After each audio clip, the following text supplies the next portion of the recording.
Kafka spent much of his life terrified of intimacy, which is strange because he also spent much of his life desperately searching for it. He wrote endless letters, longing-filled letters, obsessive letters, letters that felt less like communication and more like emotional autopsies. And nowhere is this more visible than in his relationship with Milena Jasenska, a woman he loved deeply, or at least believed he loved deeply. Because the strange thing about Kafka is that he often seemed most comfortable with love when it existed from a distance. Through paper, through imagination, through anticipation, through longing, close enough to consume him, far enough to protect him. And reading his letters today feels almost disturbingly modern because underneath all the beautiful language and literary brilliance, there's something psychologically familiar happening. Something many people experience in modern relationships without even realizing it. The desire for intimacy mixed with the fear of actually receiving it. Attachment theory calls this fearful avoidant attachment, sometimes called anxious avoidant attachment, a pattern where someone craves closeness intensely but also feels overwhelmed by it. So they move toward love and away from it at the exact same time. And Kafka feels like one of the most painfully human examples of this. Franz Kafka was born in Prague in 1883. He grew up with an emotionally intimidating father who left a deep psychological mark on him. Kafka later wrote an entire letter to his father, explaining the fear, shame, and inadequacy he carried throughout his life because of their relationship.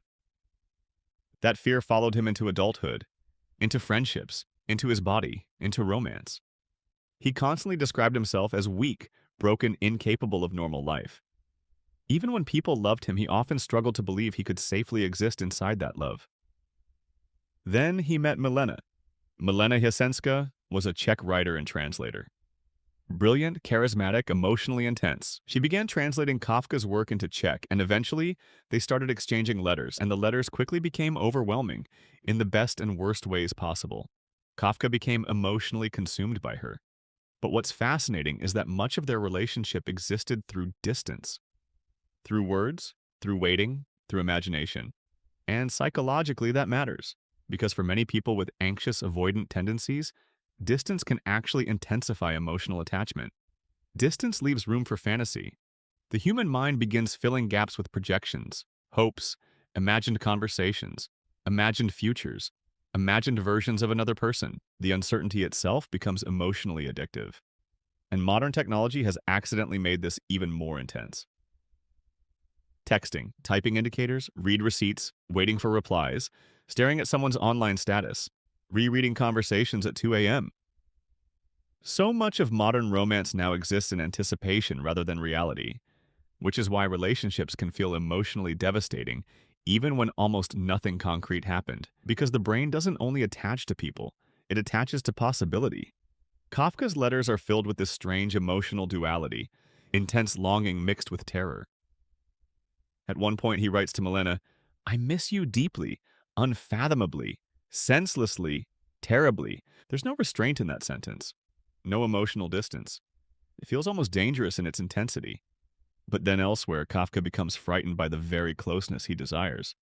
He writes, "I am constantly trying to communicate something incommunicable, to explain something inexplicable, to tell about something I only feel in my bones." That line feels important because fearful avoidant people often experience emotions as enormous internal realities that become terrifying once exposed to another person. Vulnerability stops feeling connective and starts feeling dangerous. And this creates a painful cycle. The person longs for intimacy, then intimacy arrives, then fear enters with it. Fear of dependence, of abandonment, of disappointing the other person, of being fully seen, of losing control over oneself. So the relationship becomes emotionally inconsistent, hot and cold, intense and distant, overwhelming and withdrawn, which is why emotionally unavailable people can feel strangely addictive. Because inconsistency creates anticipation, and anticipation is psychologically powerful. Behavioral psychologists call this intermittent reinforcement. Rewards delivered unpredictably create stronger emotional fixation than rewards delivered consistently. Ironically, uncertainty can strengthen attachment more than stability. The brain becomes obsessed with trying to solve the emotional inconsistency. This is part of why people become attached to people who barely text back, Why breadcrumbing feels consuming. Why emotionally unavailable people often stay in someone's mind longer than emotionally available ones. The uncertainty keeps the emotional system activated, and Kafka seemed trapped inside that activation constantly. One of the most devastating things about Kafka's writing is how often love becomes tied to suffering. At one point, he tells Milena, "You are the knife I turn inside myself," which might be one of the most psychologically revealing love quotes ever written, because it captures something uncomfortable about certain forms of attachment.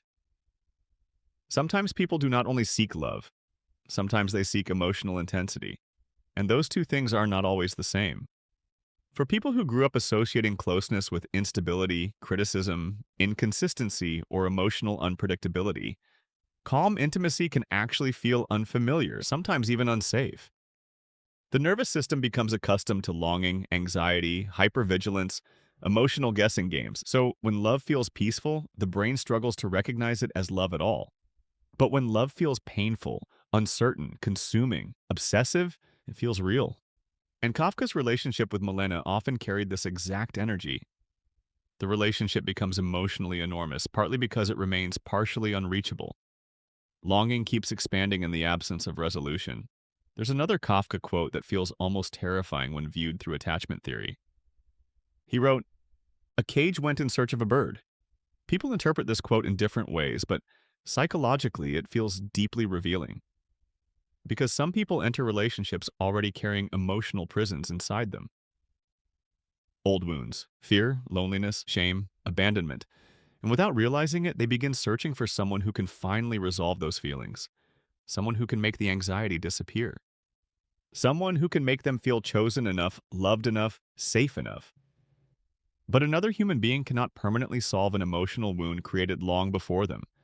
And when relationships become responsible for regulating someone's entire sense of worth or safety, love starts collapsing under impossible pressure. Kafka understood this instinctively. His writing constantly circles around guilt, fear, longing, inadequacy, isolation.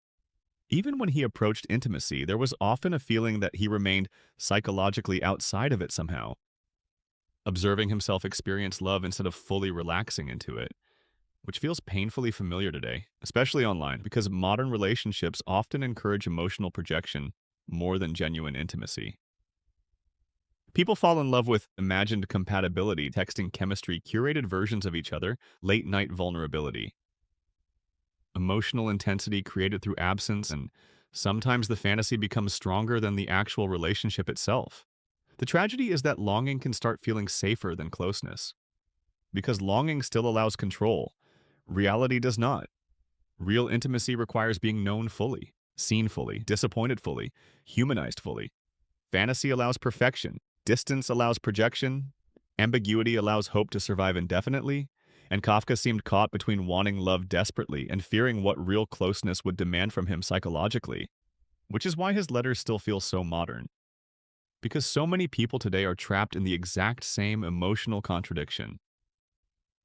Wanting intimacy, fearing intimacy, searching constantly for connection while feeling overwhelmed once connection becomes real. Because sometimes the attachment was never only about the other person. Sometimes it was also about the emotional world created around them. Kafka understood that emotional world better than almost anyone. And maybe that's why his letters still hurt to read over a century later. Welcome to Noema. Subscribe for more philosophy, psychology, and beautiful existential crises every week.